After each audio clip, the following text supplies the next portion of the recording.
Defective return అంటే ఏంటి అని మీరు నన్ను అడుగుతారా? ఇఫ్ ఇన్ కేస్ మీరు ఇన్కమ్ ట్యాక్స్ రిటర్న్స్ ఫైల్ చేసినప్పుడు ఏదైనా సరే ఇన్కరెక్ట్ డేటా ఇచ్చినప్పుడు లేదంటే ఏదైనా డేటా మిస్ చేసినప్పుడు దాన్ని మనం డిఫెక్టివ్ రిటర్న్ అంటాం.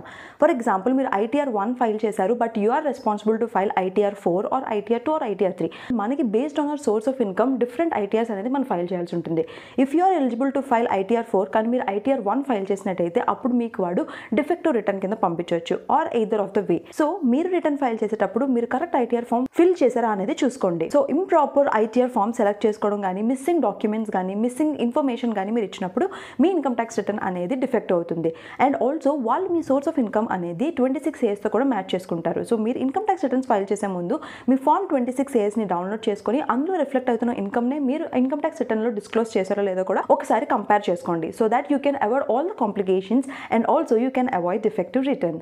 మనకి డిఫెక్టివ్ రిటర్న్ కరెక్ట్ చేసుకోవడానికి they will give you 15 days. ఈ 15 days లోపు మీరు రెస్పాన్స్ అయితే సబ్మిట్ చేయాల్సి ఉంటుంది. ఒకవేళ ఇఫ్ ఇన్ కేస్ మీరు 15 days లోపు రెస్పాన్స్ కానీ సబ్మిట్ చేయకపోతే అప్పుడు ఇన్కమ్ ట్యాక్స్ డిపార్ట్మెంట్ ఆ ఇయర్లో మీరు అసలు ఇన్కమ్ ట్యాక్స్ రిటర్న్స్ ఫైల్ చేయలేదని ఆల్రెడీ ఫైల్ చేసిన రిటర్న్ ఇన్వాలిడ్ కింద కన్సిడర్ చేస్తాడు.